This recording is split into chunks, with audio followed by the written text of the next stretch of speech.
Okay, first, let me just acknowledge 2 hip-hop references in Professor Lynch's remarks. I appreciate you. So I'll just begin with where actually Professor Lynch left off.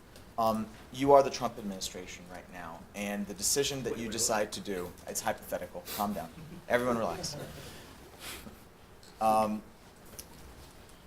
You're faced with this decision about intervention or allowing this to sort of play out and being on the sidelines.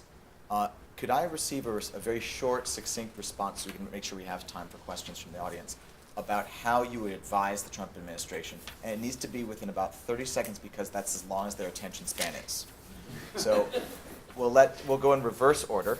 And you're in the policy room, you're in the White House. What are you advising them to do?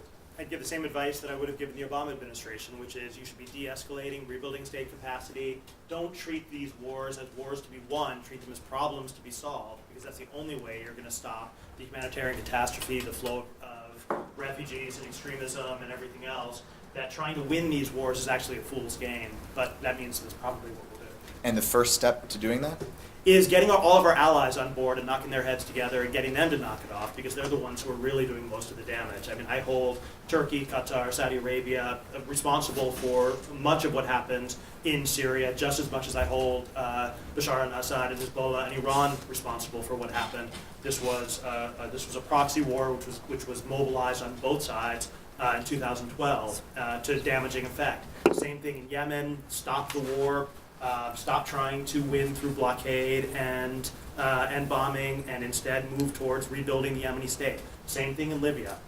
The proxies are under fairly tight control of external sponsors. Get them to rein them in and support the UN's efforts.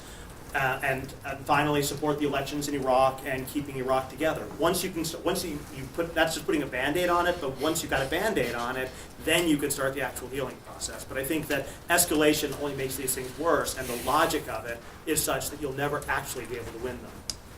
Thank you, Professor Lynch. I agree that the United States has permitted, authorized, looked away from allies making mischief across the region, and we could presumably discourage that. So, it is true that many of the external actors in Libya are actually countries that are our allies. They should stop. My concern is the next stage. So to tell everybody to get out and makes a lot of sense. The idea that it makes sense in the 21st century to, quote, rebuild state capacity, I'm not so sure. And that's really to me, that's the really complicated question. It's certainly whatever is going to happen will be better and more effective if people stop shooting at each other. So to that extent, to the extent that much of the fighting in Libya or in Syria is driven by these proxy dynamics, make that stop, and then I think we may have to pause to think about what you do after that. I think it becomes a choice between a course that requires patience, long-term investment, and understanding the perspective of the various actors in the Middle East, including our allies, or a course that requires not a lot of thought, just does things that make us feel stronger and better and that we can walk away from. That course is the one that Mark is afraid of, and that basically is we'll throw enough money in there to make sure that our proxies don't get beat up too badly, but we're not going to take the long-term, large-scale investment to really bring peace to these areas that are really suffering. And I feel Yemen is also not getting the attention it deserves. This is a war that's being sustained by British and American support for Saudi Arabia. It could be shut off if we were willing to really challenge our allies to be more responsible. But again, that requires patience and understanding, not our strong suit these days. Thank you. So let's take some questions. I'll note that we have more microphones here than the Moscow Ritz-Carlton.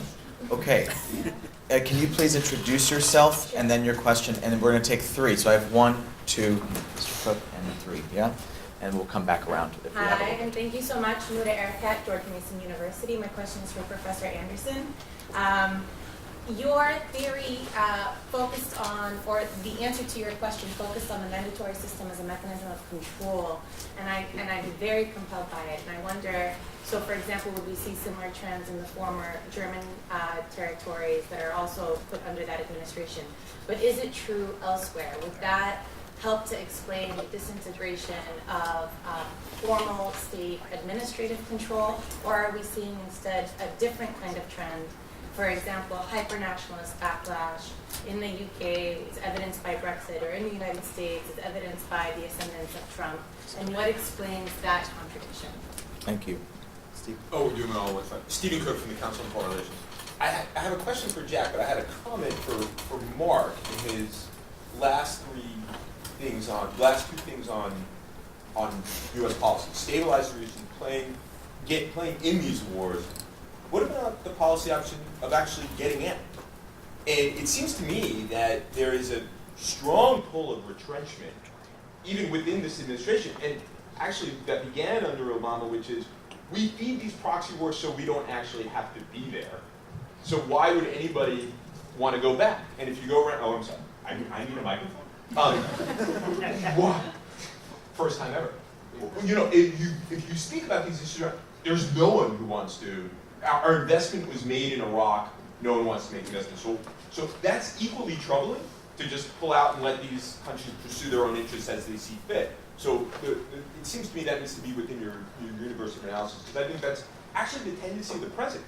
He's going to make a big decision. We know where it's going to go, but his tendency is actually to want to get out. But my question really is for Jack. You made a big point and a provocative point about the Middle East is shifting to a Eurasian sphere of influence. And that the Middle East will now be the transmission belt of Chinese goods and its political model and so on and so forth. 2 questions for you. First, why do we care? Really, why do we care about the politics in the region? And 2, do we really think that this is going to happen? I mean, it strikes me that it's a view of the Middle East of weakness. Now, there are certain weak countries in the region, but not Iran, not Saudi Arabia, not the 2 twins who are fighting with each other, not Israel, not Turkey. Those are countries that are strong states. It strikes me that they have a choice to make, and that they like some things from the Chinese and not other things from the Chinese. Why do we need to? Why are we defining the Middle East as either within the sphere of Europe's influence or Asia's influence? It seems to me that the Middle East is doing a pretty good job of influencing itself and actually beyond. Thanks so much. So my question is about Jack's argument that in the near future there's going to be a choice for the Middle East of whether to tilt towards China or towards Europe or stay with the West. But my question is, different countries tilt in a different direction. I feel like Iran tilts more towards China, and then Saudi Arabia tilts more towards the West. I wonder, in the process of getting to that decision, whether the majority of the Middle East switches over or not, how does the different influences that China has, particularly with Iran and Central Asia, play out in these conflicts locally?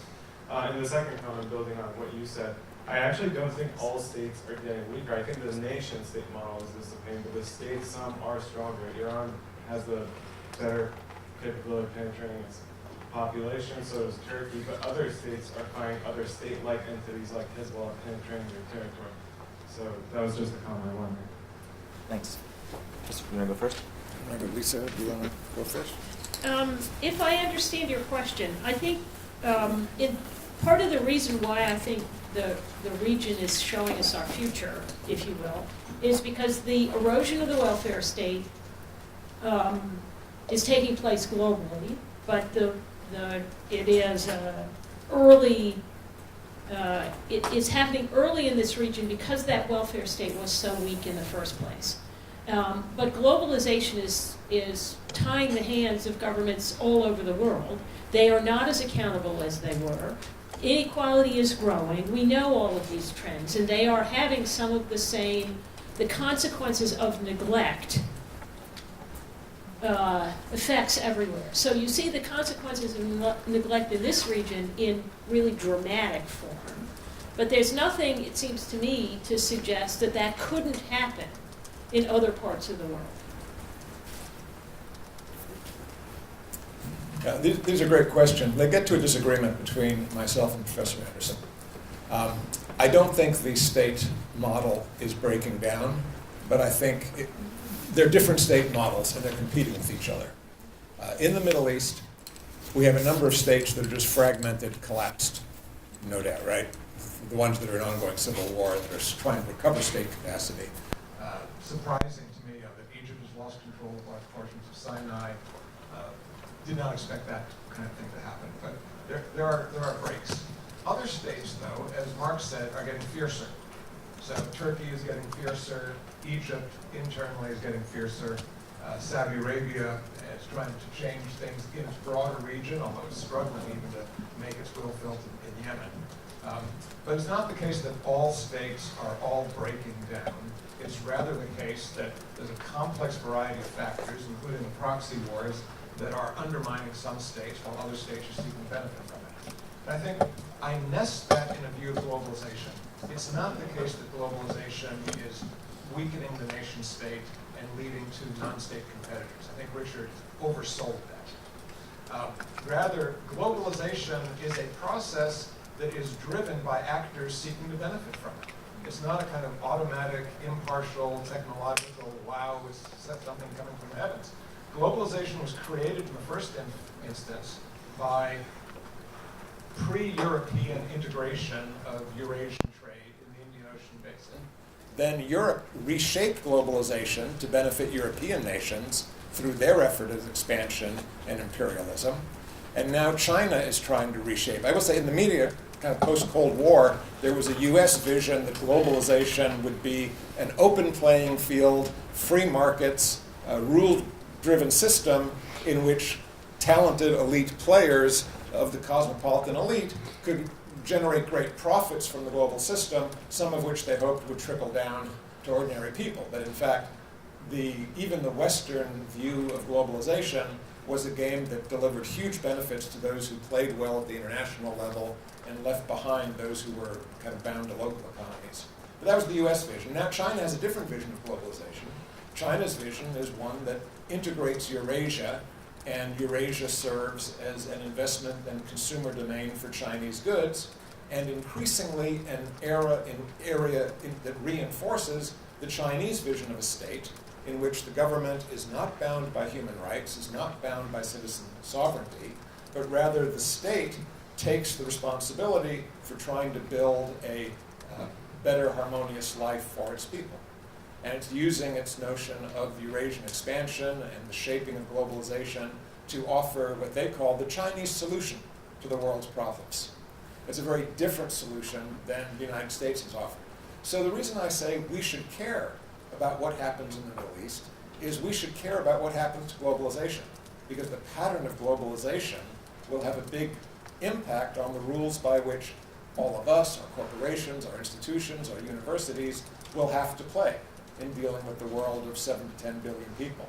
And to the extent that states are breaking down in the Middle East, and that the states that are trying to get ahead are looking less kindly on the Western model and more kindly on an authoritarian model, I think that shifts globalization in a way that goes against our long-term interests. Just a brief comment on Stephen's comment. So in terms of what about U.S. retrenchment or retreat or withdrawal from the region, in general, I'm actually very sympathetic to that. I think this is one area where I hope Trump overrules his advisors. I don't think we should stay in Syria. I think there's no reason for us to be there. And I can't think of a single U.S. military intervention abroad that has made things better rather than worse. I supported the Libya intervention, and I wrote a whole article a few years ago trying to explain why it didn't work out the way I had hoped. And I think that basically that is a position that I would take personally. But I think it's very difficult to achieve because every structural impulse pulls in the other direction. Every president wants to get out, and every president gets dragged back in by the constellation of enduring interests, allies, the Beltway, entrenched interests, and I some mean, costs. Israel and Saudi Arabia are trying to pull us in actively. It's not as if it's a free choice. Allies and sunk costs. It's very, very difficult to get out. The one point I would make is that retrenchment is not incompatible with proxy warfare. In fact, that's one way that the bridge is, that the square is usually circle. The circle is usually square. Yes. And so everybody talks about how Obama stayed out of Syria. That's ridiculous. The United States helped to organize and lead a massive proxy war insurgency, and yet he's seen as doing nothing because we didn't intervene directly. So the idea that retrenchment and proxy warfare are alternatives is actually not usually the case. I think that much of the light footprint, external, kind of intervention through airstrikes and the promotion of proxy war, that pretty much was the Obama approach, and that seems to be, to this point, pretty much the Trump approach. If he gets sucked into a large-scale war with Iran, then of course will all change.